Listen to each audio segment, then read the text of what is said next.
Welcome, family, to Conversations with Love. As we carry on pursuing love, we must understand that love also wants to set us free from every type or form of bondage. Because when we are set free, people can see the love of Jesus Christ. So as we diligently pursue Him, as we diligently pursue His will, let's look into His Word and know what the truth of the matter is. I want to read to you from Psalm 142 verses 7, Matthew 11 verses 28 to 30, Matthew 5 verses 14, John 8 verses 35 to 36, and Matthew 5 verses 13 to 16. We begin with Psalms.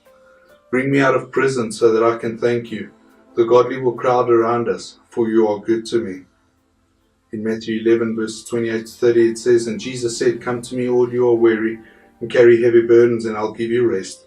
Take my yoke upon you and let me teach you, because I am humble and gentle at heart, and you will find rest for your souls. For my yoke is easy to bear, and the burden I give to you is light. I want you to understand that it's the Lord that wants to teach us directly.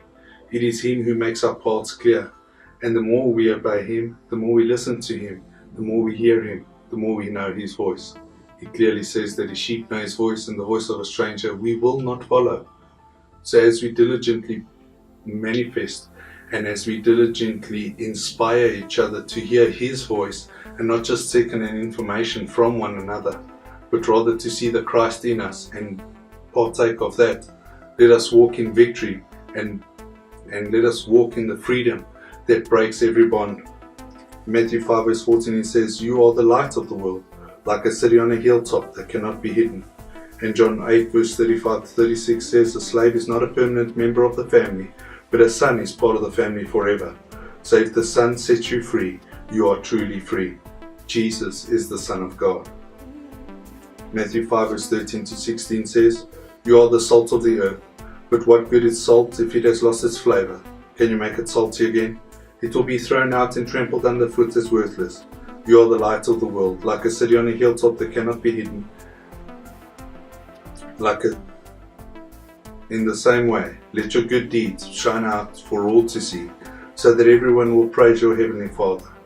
Remember that as the light that is inside you shines, people will be drawn to you, and so be redeemed to the same Redeemer that you were restored to, as you were drawn to Him through someone else. Let us walk in the life and love of Jesus Christ, through worshipping in spirit and in truth. The Amen.